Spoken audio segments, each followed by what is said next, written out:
Oke, baik. Kali ini saya akan membuat learning journal yang selanjutnya yang dibahas oleh kelompok 3 dengan judul Penelitian Deskriptif, Studi Kasus, dan Analisis Isi. Terus kelompok-kelompoknya itu ada Dean Aliansyah, Aulia Rahadatul Aisy, Ahmad Fauzi, Ayu Lestari, dan M. Fadil. Ada yang disebutkan yaitu penelitian deskriptif. Menurut Whitney, metode deskriptif adalah pencarian fakta dengan interpretasi yang tepat. Penelitian deskriptif adalah jenis penelitian yang bertujuan untuk menggambarkan atau menjelaskan karakteristik suatu fenomena atau populasi dengan cara yang sistematis dan objektif. Jenis penelitian deskriptif kualitatif menampilkan data apa adanya tanpa proses manipulasi atau perlakuan lain.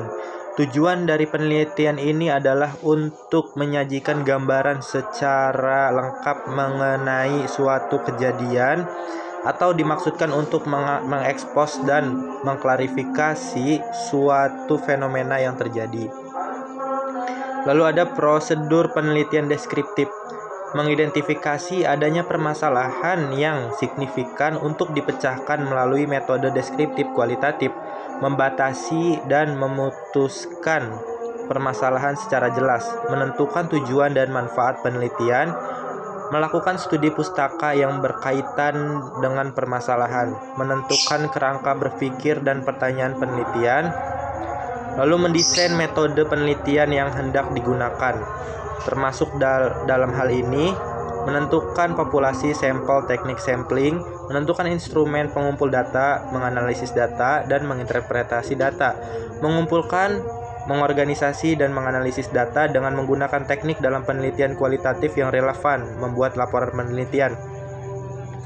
Lalu ada studi kasus. Studi kasus adalah sebuah metode penelitian yang digunakan untuk menjelaskan dan memahami suatu fenomena dengan menganalisis data dari suatu atau beberapa kasus yang dipilih.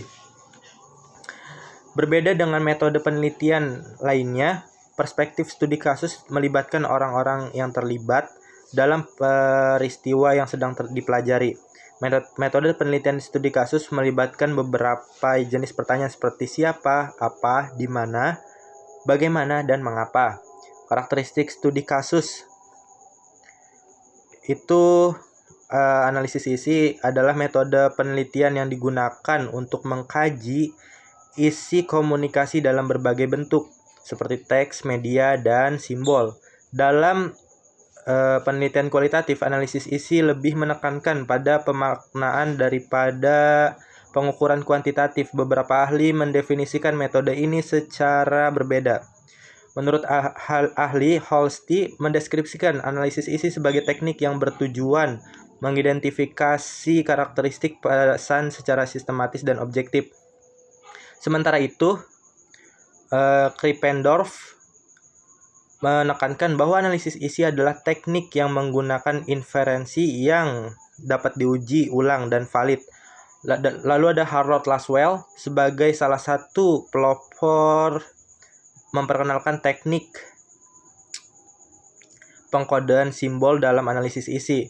Menurutnya, analisis isi dapat digunakan untuk mencatat lambang atau pesan yang disusun secara sistematis. Lalu dan kemudian diberi interpretasi. Teknik ini menggunakan peneliti untuk memahami bagaimana pesan dikonstruksi dalam media dan bagaimana perbedaan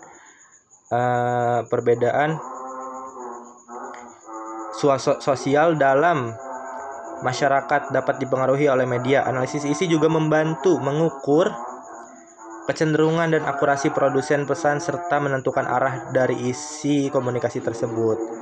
Lalu ada tahapan prosedur analisis isi, yaitu kegunaannya. Syarat penggunaan analisis isi itu data yang diteliti harus perubahan, penggunaan metode sampling yang sesuai, harus ada kerangka teori, kategori analisis isi harus jelas, independen, Peneliti harus memiliki kemampuan teknis untuk mengolah data yang kompleks.